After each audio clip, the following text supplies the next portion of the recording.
नमस्कार, आपका हमारे YouTube चैनल कर्मयोगी सेवा ट्रस्ट पर स्वागत है। आज हम आपको इस वीडियो में बताएंगे कि उत्तर प्रदेश सरकार ने पहले जो है एक गिफ्ट डीड योजना चलाई थी। अब की बार जो है पैतृक संपत्ति योजना बंटवारा के लिए योजना शुरू की है, ताकि आपसी जो विवाद होता है पैतृक संपत्ति के विवाद खत्म करने के लिए तहसील कचहरी का जो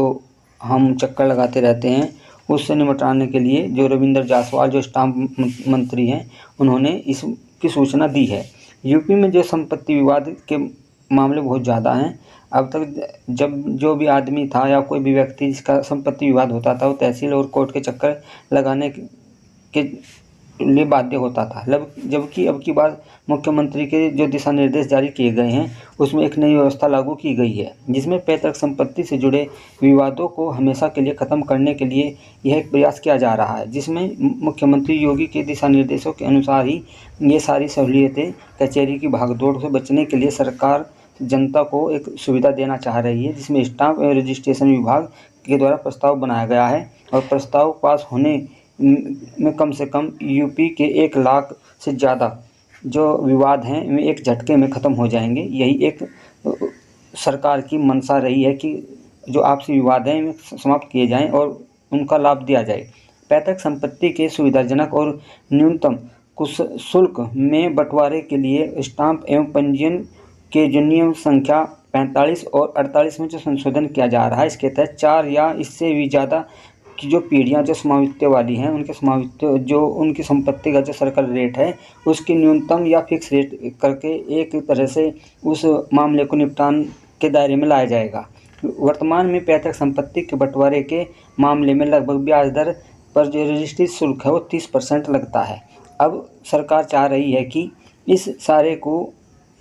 30% वाले में छूट देकर, यानी किसी भी प्रकार की पैतृक संपत्ति की जो कीमत है उसका सर्कल रेट, जैसे मान लिया जाए कि 10 करोड़ की अगर कोई संपत्ति है तो उसमें 17 लाख रुपए का स्टाम्प लगता था, लेकिन 30% की छूट देने के बाद भी 50 लाख रुपए की स्टाम्प देने अनिवार्य होते थे। जबकि सरकार चाह रही है कि इस राशि को भी और ज़्यादा कम कर दिया जाए। इसे भारी भरकम स्टाम्प की वजह से पैतृक संपत्ति का विवाद समाप्त नहीं होते थे और फिर मजबूरन कोर्ट के कचहरी के चक्कर लगाने फिर पड़ते थे। इसलिए सरकार चाह रही है कि पैतृक संपत्ति के बंटवारे की जो प्रक्रिया वर्तमान में काफ़ी जटिल है, जो तहसील के स्तर पर विरासत जो रजिस्टर तैयार किया जाता है, जिसमें उसके बाबा दादा परदादा और उसके पोते या बच्चों के में साझेदारों के माध्यम से उनकी डिटेल शामिल की जाती थी। अब जबकि तहसीलदार का वहाँ पर रहना अनिवार्य होता था। जबकि सरकार चाह रही है कि विरासत में नाम दर्ज कराने में जो काफ़ी समय लग जाता है उसे ख़त्म किया जाए और उसके बाद भारी भरकम जो छूट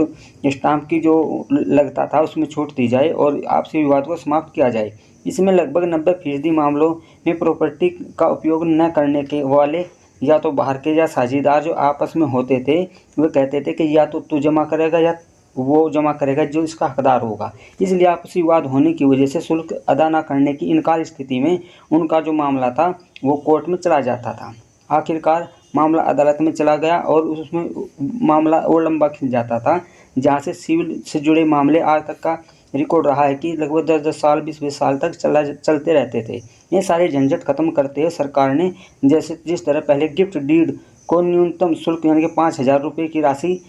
लागू की थी, इसी प्रकार सरकार चाह रही है कि अब की बार जो पैतृक संपत्ति से जुड़े जो विवाद हैं उन्हें समाप्त करते हुए रजिस्ट्री ऑफिस में एक बहुत शपथ पत्र के एक छोटे से शुल्क के साथ आप उसे जमा करके इस संपत्ति बंटवारे को आसानी से प्राप्त कर सकेंगे। कैबिनेट में इस प्रस्ताव को पास होने में महज 10